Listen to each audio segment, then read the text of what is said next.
बिस्मिल्लाहिर्रहमानिर्रहीम।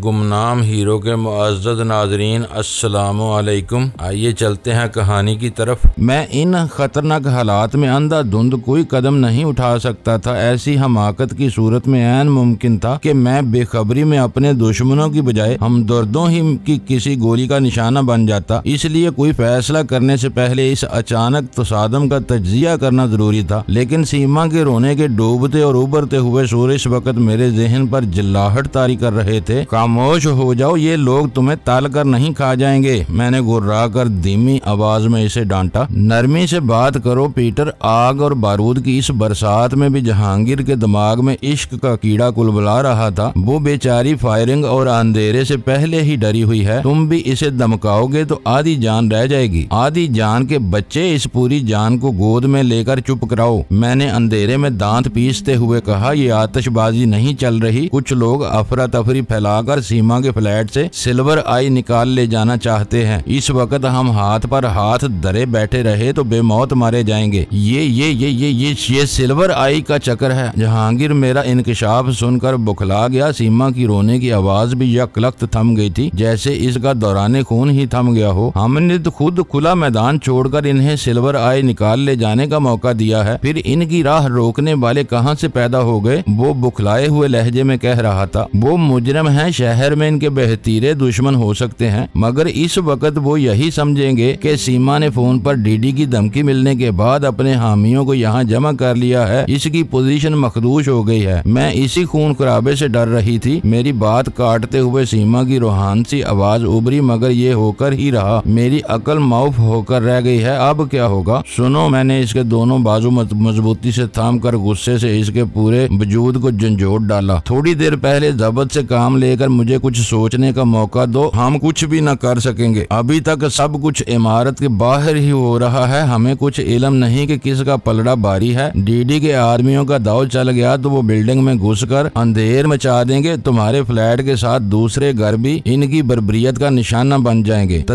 तुम सोचो। मैं बिल्कुल चुप रहूंगी। गुटी गुटी हिचकियों के दरमियान बोली और फिर इसकी आवाज वाकई मालूम हो गई। इसी असना में जहांगीर दोनों भरे हुए हथियार निकाल लाया। बाहर फायरिंग में तवातर के साथ शिद्दत भी पैदा हुई थी। मालूम हो रहा था कि इनमें से कोई भी मैदान छोड़ने पर आमादा नहीं था और दोनों फरीक अंधेरे का फायदा उठाते हुए जमकर एक दूसरे का मुकाबला कर रहे थे। फायरिंग की इब्तदा होते ही पेदर पे कई दर्दनाक इंसानी चीखें फजा में उभरी थी, जो बेखबरी में किए जाने वाले नागहानी हमले का नतीजा मालूम होती थी। लेकिन संभाला लेने के बाद दोनों ग्रुप मक्कारी से मुकाबला कर रहे थे। क्लाशनकोफ और पिस्तौलों की जाने वाली धुआंधार फायरिंग के नतीजे में फजा जले हुए बारूद की बू से बोझल होती जा रही थी। लेकिन बेशतर फायरिंग एक दूसरे को अपनी कुव्वत से मरूब करने के लिए की जा रही थी, क्योंकि इंसानी चीखें इस बारूदी नगमों में खाल खाल ही सुनाई दे रही थी। ट्रांसफार्मर में लगने वाली आग इस कदर शदीद थी कि इसके शोले यकीनन मीलों दूर तक देखे गए होंगे। फिर इसके धमाके के साथ फटने पर पूरा इलाका बुरी तरह लरज उठा था। पूरे इलाके में क़यामत सुगरा का समा पैदा हो गया था। इंजन अपनी कार्रवाई बड़ी हद तक निपटाने के बाद फायरिंग के खौफ से फरार हो चुके थे, लेकिन मुझे हैरत थी कि पुलिस का दूर दूर तक पता नहीं था और वो इलाका अपने मकीनों समेत शी और माफिया के बेरहम दरिंदों के रहमो करम पर रह गया था। यूं मालूम हो रहा था जैसे पुलिस वाले आग, धमाके और फायरिंग से वाकिफ होने के बावजूद अनजान बन गए हों कि कहीं अंधेरे में वो खुद ही लड़ने वालों की भटकी हुई गोलियों का निशाना न बन जाए। ट्रांसफार्मर जल जाने के बाद इस इलाके में इस वक्त तक दोबारा रोशनी बहाल नहीं हो सकती थी जब तक ट्रांसफार्मर न बदल दिया जाता। जब पुलिस ने आगे आने से गुरेज कर रही थी तो बिजली वाले गोलियों के साये में ही इधर आने का तस्वर तक नहीं कर सकते थे। इस तरह की मार का आराई सुबह का उजाला फैलने तक जारी रह सकती थी, क्योंकि दिन निकल आने के बाद छुपकर गोलियां बरसाना इतना आसान न रह जाता। मुकाबले में इख्तिसार की उम्मीद बस इसी एक हकीकत से वाबस्ता थी कि दोनों तरफ से दिल खोल कर असलहा इस्तेमाल किया जा रहा था। इस फराख दिली के नतीजे में दोनों में से किसी भी फरीक का मैगजीन जल्द ही खत्म हो सकता था। उजाला फैलने से पहले तसादम खत्म होने की बस वही एक उम्मीद बाकी रह गई थी। फिर अचानक ही सड़क के वस्त से किसी ने हमारी इमारत पर क्लाशनकोफ का ब्रस्ट मारा और हम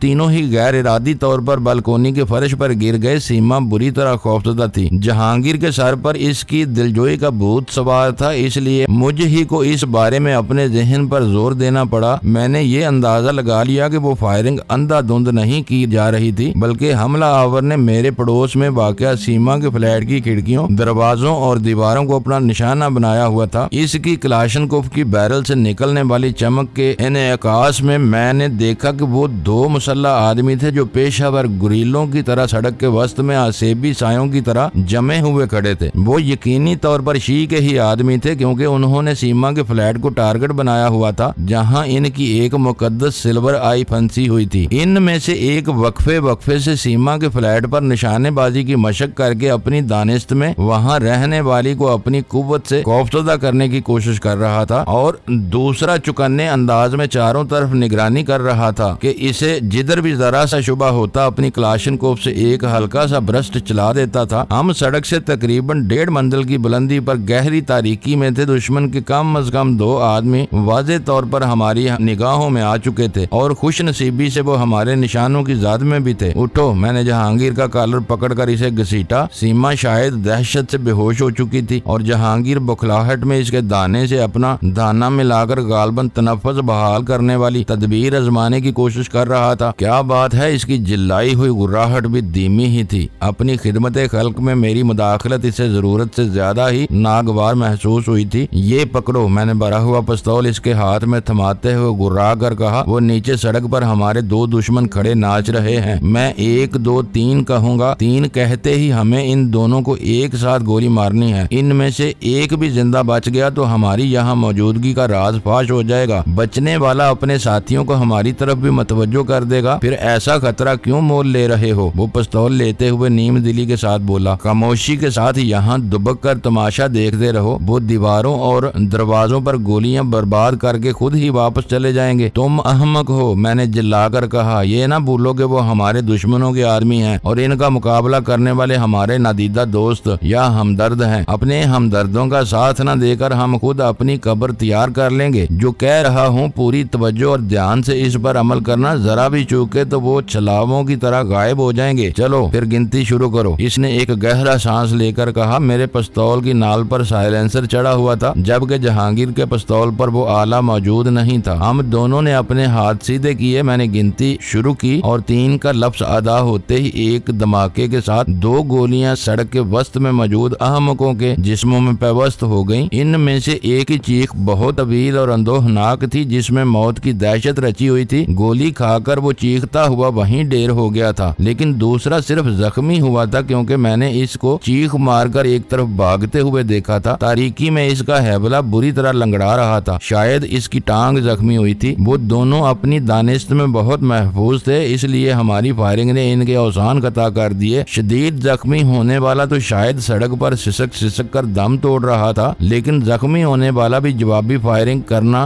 भूलकर अपनी जान बचाने के लिए भागा था। इससे कबल के वो दौड़कर मेरी जात से बाहर निकल जाता, मैंने पे दर पे 3 बेआवाज फायर किए और आखिरकार वो भी ढेर हो गया। इसकी एक ही दिलदोज चीख उभरी थी, फिर वो खामोश हो गया। शायद कोई गोली पुश्त से इसके दिल में उतर गई थी। इधर मैदान साफ हो गया था, लेकिन दूसरी सिमतों में अभी तो सादम जारी था। जहांगीर को मेरे और माफिया के मुआहदे के बारे में कुछ इल्म नहीं था, लेकिन मैं दिल ही दिल में माफिया वालों की तंजीम और पेशबीनी की दाद दे रहा था। कामेट ने फोन पर पूरे एतमाद लहजे में मुझे यकीन दिलाया था कि अगर मुझ पर वक्त आता तो मैं तनहा ना होता, और वक्त ने कामेट के अल्फाज की सदाकत साबित कर दी थी। मेरी इनसे अफाम तफहीम जरूर हो गई थी, लेकिन मैं बाकायदा इनकी सफ़ों में शामिल नहीं हुआ था। इसके बावजूद वो यक तरफा तौर पर मुझे तहफ़्फ़ुज़ फराहम कर रहे थे, जो बहुत बड़ी बात थी। इस इमारत पर शी वालों का दावा बराह रास्त मेरे लिए नहीं था, बल्कि वो सीमा की तहवील से वो सिल्वर आई निकाल ले जाना चाहते थे, जो इसके शौहर नदीम को हेरोइन की खेप फ्रैंकफर्ट पहुंचाने के लिए शनाख्त के तौर पर दी गई थी। सिल्वर आई का राज बाद में मेरे इल्म में आया था, लेकिन इससे बेशतर मैं कामेट को बता चुका था कि डीडी बराह रास्त मेरी पड़ोसन में दिलचस्पी ले रहा था। मैंने इसे नदीम की सरगर्मियों और गिरफ्तारी के बारे में भी आगाह कर दिया था। इसलिए कामेट के लिए ये समझना दुश्वार नहीं था कि शी वाले अगर वहाँ असलहा बंद होकर आए थे तो इनका निशाना मैं नहीं बल्कि सीमा थी। मगर माफिया कराची में शी का रास्ता काटने का फैसला कर चुकी थी, इसलिए शी वालों को इस बिल्डिंग में घुसने उठने से रोक दिया गया था। शी के 2 आदमियों को खामोशी से मार गिराने के बाद मैं खुद को बहुत आसूदा महसूस कर रहा था। इस तरह मैं इस मुकाबले में महज खामोश तमाशाई नहीं रहा था। बदलती हुई सिमतों से तेज फायरिंग के तबादला जोरों शोर से जारी था। सीमा बालकोनी में बेहोश पड़ी हुई थी। हम दोनों इसे सहारा देकर अंदर ले आए। फिर जहांगीर ने खिड़कियों पर पर्दे खींचकर एक बैटरी लैंप रोशन कर दिया था। घोर तारीकी में वो रोशनी बहुत गनीमत थी। सीमा की हालत का जायजा लेने के लिए वो रोशनी में बहुत जरूरी थी। वो औरत अपने किरदार के एतबार से जैसी भी रही हो, लेकिन अंदर से एक डरपोक औरत ही थी। इसका चेहरा खौफ से जर्द पड़ा हुआ था और सीना किसी लोहार की धोखनी की तरह तेजी से फूल पिचक रहा था। इससे मसनूई तनफ्फुस की नहीं, आराम की जरूरत है। मैंने जहांगीर को इन्हमाक से सीमा का जायजा लेते हुए देखकर तंजिया लहजे में कहा, औरतों के बारे में तुम शायद फर्स्ट एड के इसी एक असूल से वाकिफ हो। इसने कहरबार नजरों से मुझे घूरा। लबों पर कदरे जुम्बश भी हुई, लेकिन वो कुछ बोल न सका। अचानक फजा एक हौलनाक धमाके से लर्ज उठी। धमाका इतना शदीद था कि सीमा भी सोफे पर उछल कर रह गई और जहांगीर की आंखों में तशवीश के साए गहरे हो गए। मालूम होता है कि मुकाबले को फैसला कुन बनाने के लिए किसी ने दस्ती बमों का इस्तेमाल शुरू कर दिया है। वो सरसराती हुई आवाज में बोला, पता नहीं पुलिस कहाँ रह गई है। मैदान खाली होने का इंतजार कर रही होगी। इस कदर खूनी मुकाबले में कौन अपनी जान दाव पर लगाएगा। मैं पुलिस की बात कर रहा हूँ, जिसे तनख्वाह ही अमन और अमान कायम रखने के लिए दी जाती है। मेरे मुज़हकाना लहजे पर वो दांत पीसते हुए बोला, अगर वो इस वक्त सो रहे हैं तो फिर कब काम आएंगे। ठंडे दिल से सोचो, पुलिस वाले फौलादी रोबोट या सुपरमैन नहीं होते। हमारे तुम्हारे जैसे आदमी होते हैं। इन्हें भी जान प्यारी होती है। क्लाशनकोफ और दस्ती बमों के सामने वो बेचारे अपनी बंदूकों से किसी का क्या बिगाड़ सकेंगे। मुझसे बिला वजह न उलझो। वो मुझे खूंखार नजरों से घूरते हुए बोला, बंदूकों का जमाना बदल गया। अब पुलिस वालों को भी खुदकार असलहा, तेज रफ्तार गाड़ियां और मवासलाती सहूलतें मिली हुई हैं। तुम देख लेना कि आज रात यहाँ कम से कम 10-15 आदमी मारे जाएंगे और कोई इनका पुरसाने हाल ना होगा। आखिर पुलिस वाले अपनी जान का खतरा क्यों मोल लें। जख्मी होने पर 200 रुपए और मरने पर 5000 रुपए का नकद इनाम और तारीफी सनद इनके या इनके पसमानदगान के किस काम आ सकेगी। इससे कई गुना रकम तो हर सिपाही इन लोगों से वसूल कर सकता है जो इस तसादम के खात्मे पर शुबे की बुनियाद पर हिरासत में लिए जाएंगे।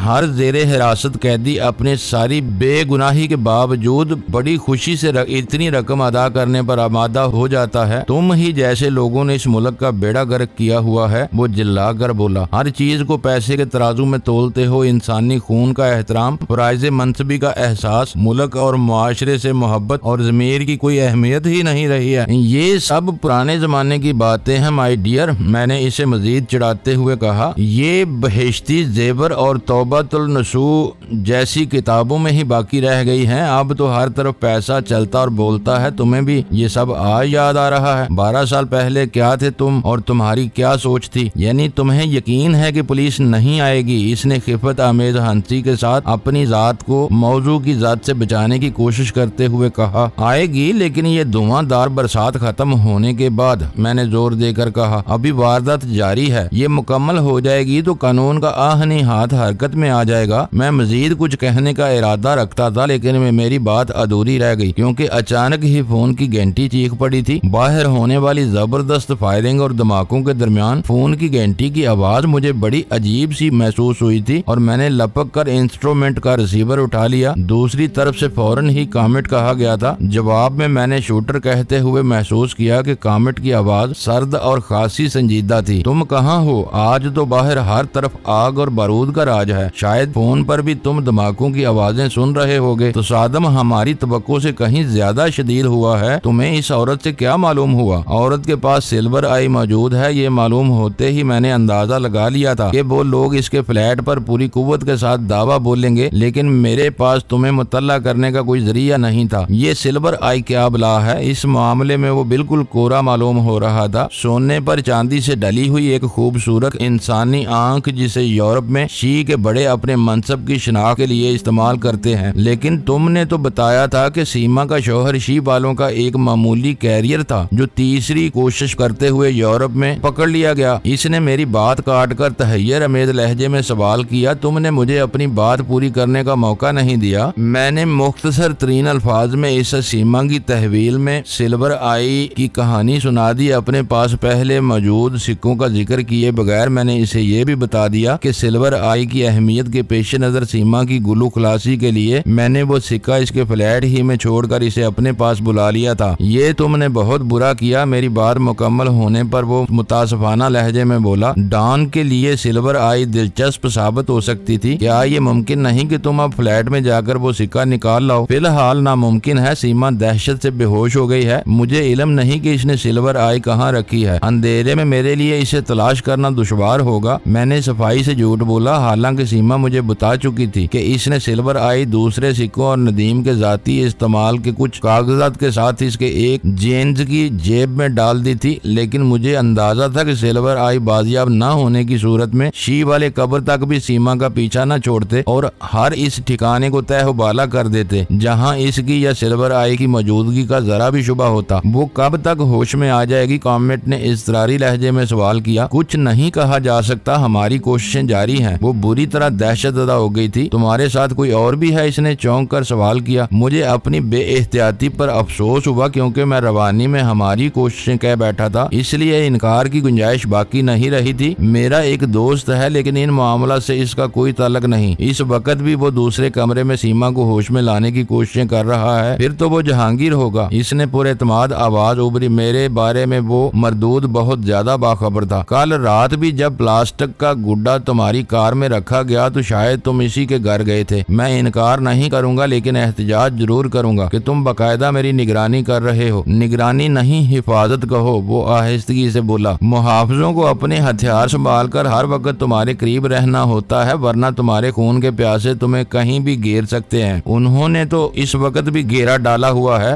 ये और बात है कि वो अपने हिसार में मेरी मौजूदगी से बेखबर हैं, जबकि मैं इनके 2 आदमियों को मौत की नींद सुला चुका हूँ। तुम्हारे पास कुछ असलहा मौजूद है? तहयर अमेज और ताई तलब लहजे में सवाल किया गया। कम अज कम अपना दिफा कर सकता हूँ, मैंने सरसरी लहजे में कहा। बस मुझे यही फिक्र थी और इस वक्त फोन करने की वजह भी यही थी। इन लोगों ने सारा दबाव बिल्डिंग के दाखिली रास्ते पर डाला हुआ है। मेरे आदमियों का मैगजीन तेजी से खत्म हो रहा है, मगर वो मुजाहमत कर रहे हैं। मैंने मैगजीन रवाना कर दिया है लेकिन इन्हें कमक मिलने में जरा भी तखीर हुई तो शी वालों को तुम्हारी बिल्डिंग में घुसने का मौका मिल जाएगा। इसका इम्कान बहुत कम है लेकिन फिर भी तुम्हें मतवक्को खतरे से आगाह करना जरूरी था। वो जल्दी जल्दी बोलता चला गया। और इतनी अहम बात बताने में तुमने इतनी देर लगा दी? मैंने तअज्जुब से कहा। दूसरी बातें भी इसी कदर अहम थी, तुम्हें घबराने की जरूरत नहीं। वक्ती तौर पर वो दबाव डालकर अंदर घुसने में कामयाब हो भी गए तो जिंदा वापस न लौट सकेंगे। इस बार मैंने मैगजीन के साथ आतिशगीर और धुएं के दस्ती बम भी भेजे हैं। मेरे आदमी इनके छक्के छुड़ा देंगे। तुम फिक्र न करो, मैं मौत की आंखों में आंखें डालकर अपनी जिंदगी के लिए लड़ने का आदी हूँ। तुम्हारे आदमी कामयाब ना भी हुए तो मैं अपना दिफा कर लूंगा। वैसे हमदर्दी और इतला देने का शुक्रिया। दूसरी तरफ से कोई जवाब दिए बगैर सिलसिला मुनक़ता कर दिया गया। इस फोन कॉल पर जहांगीर तजस्सुस का शिकार हो गया और मैंने इसे असल मामले से आगाह किए बगैर सिर्फ इतना बताया कि मैंने अपनी मुआवनत के लिए किराए के कुछ मुहाफिजों का बंदोबस्त किया हुआ था। इन्हीं के निगरान ने फोन करके मेरी खैरियत दरियाफ्त की थी क्योंकि वो नीचे होने वाली बेलगाम फायरिंग से मेरे बारे में तशवीश में मुब्तला हो गया था। लेकिन इसका सीमा और सिल्वर आई से क्या ताल्लुक पैदा हो गया? जहांगीर ने इश्तबा अमेज लहजे में सवाल किया। मुहाफिजों को जब तक मतवक्को खतरात के पूरे पस मंजर से वाकफियत न हो वो अपना काम पूरी तनदही से सरअंजाम नहीं दे सकते। मेरी बात सुनकर अभी इसने बताया है कि लड़ने वालों में से एक हरीफ का पलड़ा भारी पड़ रहा है। इस दौरान में मेरे कान फायरिंग की आवाजों पर लगे रहे और मैंने महसूस किया कि किसी एक जानिब से पूरी शदोमद के साथ गोलियां चलाई जा रही थी, लेकिन जवाबी फायरिंग का तसलसल टूट चुका था। वो लोग अपने हरीफों को अपनी मौजूदगी का एहसास दिलाने के लिए वक्फे से फायरिंग कर रहे थे। ये तो सीधी सी बात है कि शी वाले सीमा के फ्लैट में घुसकर सिल्वर आई हासिल करने पर तुले हुए हैं, लेकिन बात समझ में नहीं आ रही कि इनका रास्ता रोकने वाले कौन है। जहांगीर बोला, ये वाकई सोचने वाली बात है। मैंने संजीदगी से कहा, देखा जाए तो वो लोग हमारे हमदर्द भी हो सकते हैं, लेकिन इन मसाइल पर बाद में गौर किया जा सकता है। फिलहाल मुझे खतरा सर पर मंडलाता हुआ नजर आ रहा है। अगर शी वाले इस इमारत में दाखिल होने में कामयाब हो गए तो वो जिल्लाहट में किसी फ्लैट को नहीं बख्शेंगे। फिर क्या किया जाए? इस वक्त तो सीमा भी बेहोश है और सबसे बड़ा खतरा तो इसी को लाहक है। इस वक्त फ्लैट से बाहर कदम निकालना मौत के मुंह में जाने के बराबर होगा। मेरी राय है कि हम तीनों को बड़ी मुशहरी के नीचे छुप जाना चाहिए। हो सकता है कि वो लोग अंधेरे में इस तरफ तवज्जो न दें, लेकिन सीमा का क्या होगा? इसके दिलो दिमाग पर वही सवार थी। इसे भी उठाकर मुशहरी के नीचे ले जाएंगे। होश में आएगी तो इसे खामोश रखना तुम्हारी जिम्मेदारी होगी। तुम तो वैसे भी मसनूई तनफ्फुस के माहिर आजम हो। मैंने इसके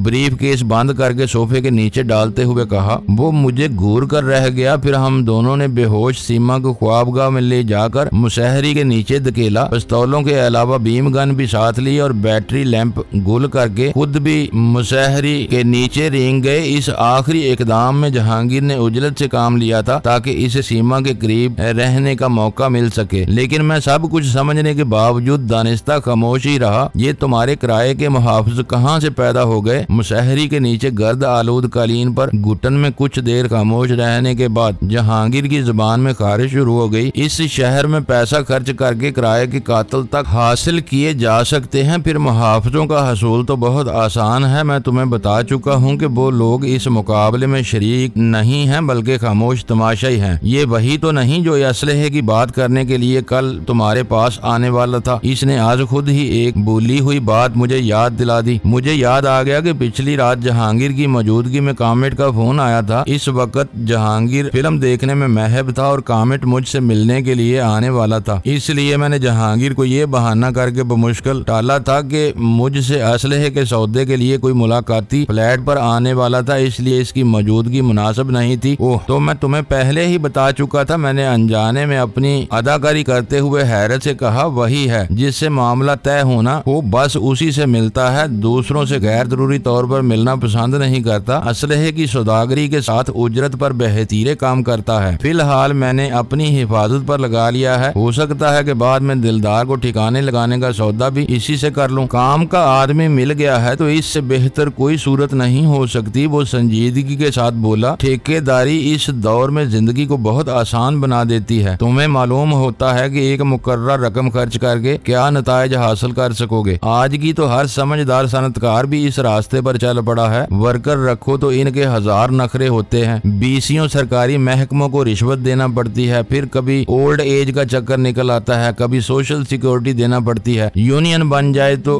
खाया पिया याद आ जाता है। हर शख्स हरामखोरी पर तुल जाता है और काम किए बगैर तनख्वाह लेने की फिक्र में रहता है। मैं फैक्ट्री में ठेके पर काम कराता हूँ। ये लोग इतने ही मुआवजे पर 1.5 गुना प्रोडक्शन देते हैं। जब चाहता हूँ फैक्ट्री चलाता हूँ, काम करता हूँ तो कारीगरों को हफ्ते के लिए घर बिठा देता हूँ, जिसके लिए मुझे एक पैसा नहीं देना पड़ता। मेरी मानो तो कराची में खुद ऐश करो और पेशावर कातलों को और मुजरमों को काम के ठेके देते रहो। चाहो तो इसी तरह गजाला को भी उठवा सकते हो। तुम्हारा दिमाग चल गया है जहांगीर, मैंने गुस्सीले लहजे में कहा। गजाला तुम्हारी फैक्ट्री के किसी पुर्जे का नाम नहीं है जिसे मैं ठेके पर चोरी या अगवा करा लूं। मैंने जबरदस्ती इस पर काबज होना चाहा तो वो नफरत और हकारत से मेरे मुंह पर थूक देगी। अपनी ठेकेदारी और मुनाफाखोरी अपनी फैक्ट्री तक महदूद रखो। इसे मेरी जात तक वुसअत देने की कोशिश न करो। मैं अच्छी तरह जानता हूँ कि कौन सा काम कब और कैसे किया जा सकता है। वो खामोश हो गया और इसी के साथ मैंने महसूस किया कि फजा में बोझल सा सुकूत तारी हो चला था। फायरिंग की गन गर्ज दम तोड़ चुकी थी। थोड़े थोड़े वक्फे से इस तरह इक्का दुक्का फायर हो रहे थे जैसे अपने मोर्चों में करीबुल मर्ग पड़े हुए सिपाही किसी इमदादी पार्टी की तवज्जो अपनी तरफ मबजूल कराने के लिए थके थके अंदाज में बेमकसद फायर कर रहे हों। मेरे लिए वो तब्दीली बहुत खौफ आवर थी। इसका मतलब था कि माफिया वालों को कमक मिलने से पहले इनका मैगजीन खत्म हो गया था और शी वाले किसी भी लम्हे दनदनाते हुए बिल्डिंग में दाखिल हो सकते थे। वो लम्हा मेरी तवक्को से कहीं ज्यादा तेजी से आ गया। बिल्डिंग के जीनों में पे दर पे कई फायरों की गूंज उभरी जिससे फ्लैट के दरो दीवार तक झंझना उठे। एक दहशतज़दा मर्दानी चीख सुनाई दी। शायद किसी कोने खांचे में दुबके हुए चौकीदार को घसीट कर जख्मी या बेहोश कर दिया गया था और फिर जीने मुतअद्दिद वजनी जूतों की वहशियाना दमक से लरज उठे। वो आ गए। जहांगीर के होंठों से सरसराती हुई आवाज बरामद हुई। खतरा देखते ही मैं बेदरेक गोली चला दूंगा। मेरी मर्जी के बगैर दुम भी ना हिलाना, मैंने सर्द और सख्त लहजे में कहा। मैं तुमसे आगे हूँ। खतरा हुआ तो पहले मुझे नजर आएगा। इस वक्त की जरा सी लग्जश हमें मौत के जहन्नम में धकेल देगी। और मेरी बात अधूरी रह गई क्योंकि आने वाले आखिरकार मेरे फ्लैट पर भी आ पहुंचे थे। उन्होंने डोर बेल के लिए बिजली की सप्लाई पहले ही मुनक़ता कर दी थी, लिहाजा धमकी अमेज गुराहटों के साथ वहशियाना अंदाज में दरवाजा दरवाजा पीटा जा रहा था वो अंदर आना चाह रहे हैं। जहांगीर खौफजदा आवाज में मिनमिनाया, मुसहरी के नीचे तो हम कुछ भी न कर सकेंगे, सांस रोक के यूं ही पड़े रहो। मैंने इसे डांट दिया। हकीकत ये है कि इस सूरत हाल से मैं खुद भी नर्वस हो गया था। मुझे शी वालों का अंदाजा जरूर था, लेकिन ये उम्मीद नहीं थी कि वो इतनी आसानी के साथ मेरे दरवाजे पर भी आ पहुंचेंगे।